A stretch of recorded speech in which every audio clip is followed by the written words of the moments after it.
the mention that we make is, as people so graciously reminded me, and I appreciate it. And I always say when I shtickle, put the pedal on the metal and I forget the chazer, please remind me, because that is a critical ingredient. And sometimes that's just what happens when you're running sometimes. So I appreciate those that are reminded that we have to chazer.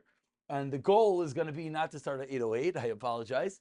The goal is going to be to start earlier, to give shares about 8:20, 8:21, and to give time for review. The one difficulty in Tamid is that it's a lot of mishnayos. Why is that difficult? It's just difficult. What? Last three brakim. It's difficult. So if anyone has any questions, Rabbi Kogis is going to really be the Maggid Shir over here because he learned it. I'm just in loop. No? Yeah, okay. We'll get there. We'll get there. Not to put him on the spot at all.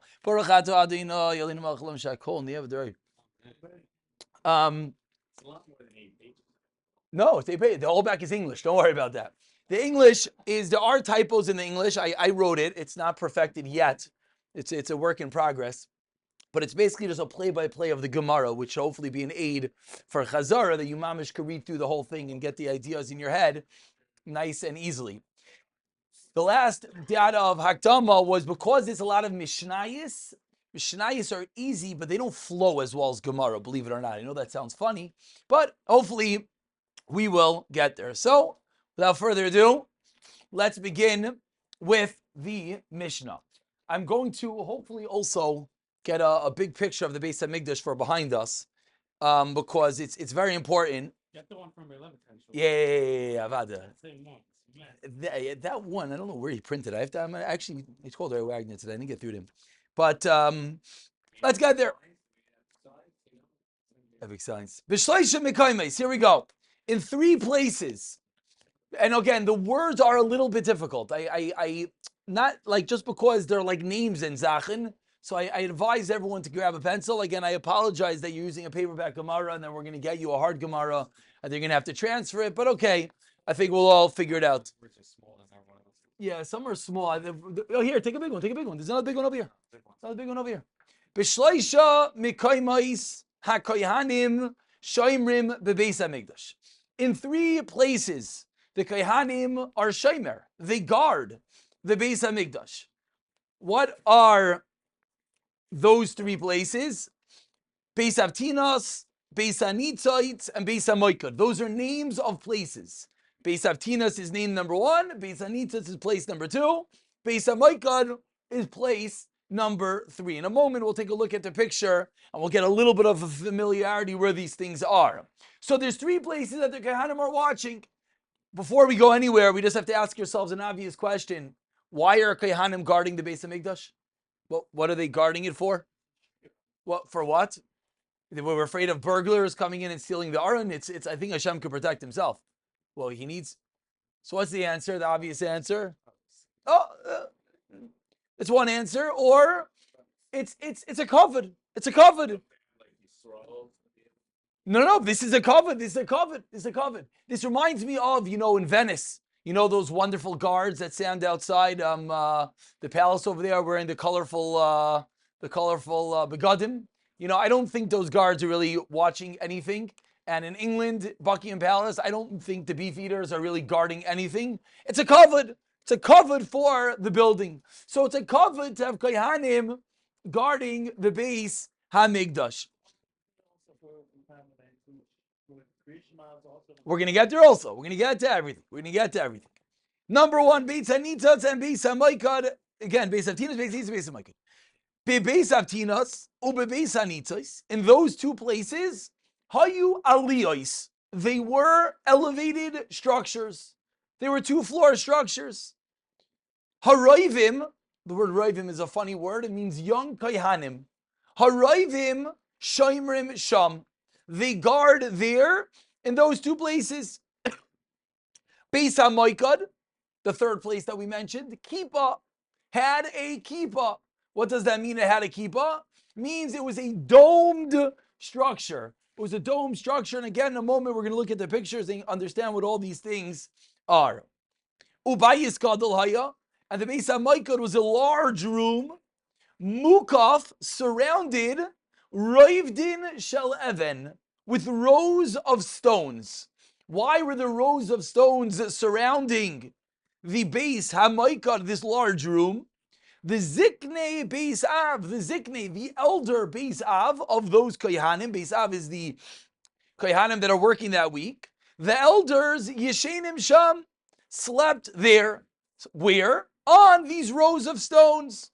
Umavteichos ha'azara. A mafteach is a key. Umavteichos ha'azara biyadam. And the keys to the azara were in their hands. Whose hands? The elder kohanim. Where? As they sleep on what? These rows of stone benches. Pirchei kahuna, the young kohanim, ish ksisai ba'aretz. Each one slept ki sasai with his clothing ba'aretz on the ground. Meaning, the young kohanim did not sleep on the rows of stones, but rather they slept on the floor. Lo haya yeshenim bebigdei kodesh. They would not sleep in their kohen clothing, their holy garments. Ella, rather, what would they do? Haya paishtin. They would take them off. Umanichen oisam tachas rosheim. And they would place their clothing, literally, tachas rosheim means under their head, which means a pillow. Their clothing was their pillow. Umiskasin, and they would cover themselves, biksus atzman, with their own clothing. So if you just go back to the other side of your book on the first page on the English, you'll see 4 pictures, which are really the first half of the Mishnah. On the bottom right corner, you see it says Beis HaMaikod with the kippah. What that means is it has a domed roof. On the bottom left corner, you'll see those are the rows of benches inside this large room called the Beis HaMaikod. Avi, if you want, you could open up that PDF I sent you, and it's in there also. Okay? The Beis HaNitzotz, the top right picture, you'll see that's showing that it's an elevated area. They stood on that roof. And the top left picture are, on those benches are the elder kohanim. On the floor are the young kohanim. That is part A of the Mishnah. Now, just to put into perspective where we're holding over here, we're going to get more into the actual Beis HaMikdash eventually, but if you flip a few pages, I think we put a full sketch of the Beis HaMikdash somewhere in here. They slept on the stones, no mattresses.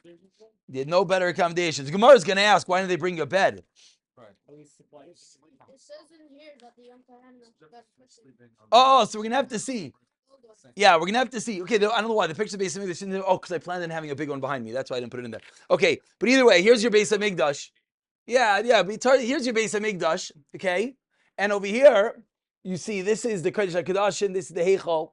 Down here, here's your Beis HaMaikod. This is the area that we are particularly focusing on. Your Beis HaMaikod, the Beis HaTinais is up here, and Beis HaNitzos is down here. Basically, 3 areas. This is the walls surrounding, and we're going to discuss more about all of this. But the Beis HaMaikod, this area right here, is what we're discussing right now. Let's go back to the Mishnah. So part A of the Mishnah, we could summarize very simply. Part A of the Mishnah, there's really 2 pieces of part A of the Mishnah. Number 1, the 3 places that the Kohanim watch the Beis HaMikdash, and the differences between the places. Beis HaNitzos, Beis HaTinais, Beis HaMaikod. What are the differences? The Beis HaMaikod is larger with a domed roof. Beis HaTinais, Beis HaNitzos are double floors. The second part is the sleeping arrangements of the Kohanim in the Beis. What? We are not in an eco mode in here. I'm saying. Could someone smack it? This is not a money saver situation, Chevra. Thank you. God bless you. Okay, thank you. Wow, that was scary. And in the winter we freeze, in the summer we boil. Okay, eventually we'll be out of here. I'm sorry for that interruption. The Beis HaMaikod was a large room surrounded by rows of benches. Again, elderly kohanim on the benches, young kohanim on the floor. Part B of the Mishnah, last line. Ira, Keri. Ira, it occurs. Keri le'echad mehem, one of them sees Keri, one of them becomes tamei in middle of the night. So what do? You're a Kayin. At some level, you're in the Beis Hamikdash, right? You're not in, but you're in this room sleeping. So what do? It says the Mishnah. Yoitze, you leave v'hoilech loi, and you go down b'misiba, through a tunnel. Through a tunnel. So in the Beis HaMaikad, there's a tunnel through the floor on the top of Amud Aleph. Ha'hoileches, that goes loitachas habira, under the bira. What is the bira? The bira is another name for the Beis HaMikdash. Ha'hoileches loitachas habira. And in this tunnel, v'neirois dolkin mikanu likan, there are fires burning on both sides. As you can anticipate, you're in a tunnel in the ground, there's no light. So there's fires burning on both sides. Ad shumagia lebeis hatfila, till you reach the beis hatfila, the room that has a mikvah. Where this room is not clear. Where exactly the Beis HaTfilah is in the Beis HaMikdash, massive machlekes. Somewhere seemingly underground is the Beis HaTfilah. In this Beis HaTfilah, there were some critical ingredients. Umadura Hisasham, there was a massive fire, number one. Ubeis HaKisei, and there was a bathroom. Shel Kavod, a bathroom of honor. What's the bathroom of honor? Zehi Kavaydai, this is its honor. That what? It had a door. Fancy people. Matzah, no. If you saw the door to the bathroom closed, Yoideya, you know. Sheyesham Adam, you know someone's inside. Patuach, if the door is open. Biadua, Shein Shamadam, there's no one inside. So the Beis HaMikdash had a fancy bathroom that had a door and a fancy bathroom. Hamadura, actually I skipped, excuse me, thank you. I skipped multiple lines. Yarad. So the Kayin went down, Vitava, and he went into the mikvah. Allah, he came up, Vinistapik. And what do you do after you go to the mikvah? You dry yourself off. And what do you do after you dry yourself off? Vinischamim. You warm yourself, Kineged ha-midura, opposite the fire. Ba, he comes back. Now, it's the middle of the night. Imagine, it's 2 o'clock in the morning. The Kohen becomes Tameh. He goes down through the tunnel, finds the Beis HaTfilah, goes to the mikveh, comes up, dries off, warms up. Where does he go now? Ba v'yashev lo, he returns back. Eitzel echav ha'kohanim. And he goes back next to the other kohanim until when? Ad shayu sha'arim niftachim, until the gates in the morning open up. Then Yoitze, he leaves v'haylech, and he goes about. Why does he leave? Because he's not tahar yet. He went to the mikvah, but what does he need now? Herev shemesh. Oh, 1 second, good question. He needs the sun to set. So he waits, he leaves the Beis HaMikdash, and then the next night he could come back. Why in the middle of the night does he go back to where all the other Kohanim are? Oh, very good. Number one, it's pretty embarrassing at 2 o'clock in the morning. This guy has to leave the Beis HaMikdash and go through the dark alleyways of Yerushalayim home. So one reason is we let him go back. The other reason is it said until the gates open. In the middle of the night, is there any way to get out of the Beis HaMikdash? The answer is no. There's no way in, there's no way out. The gates are locked.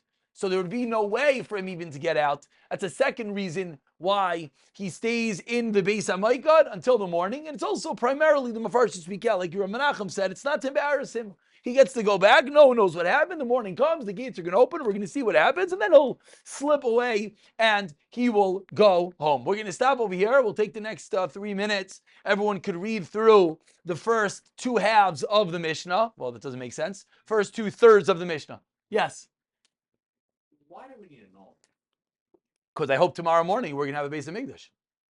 I'm saying we need how the person slept and took over. Where are you going to go to sleep at night?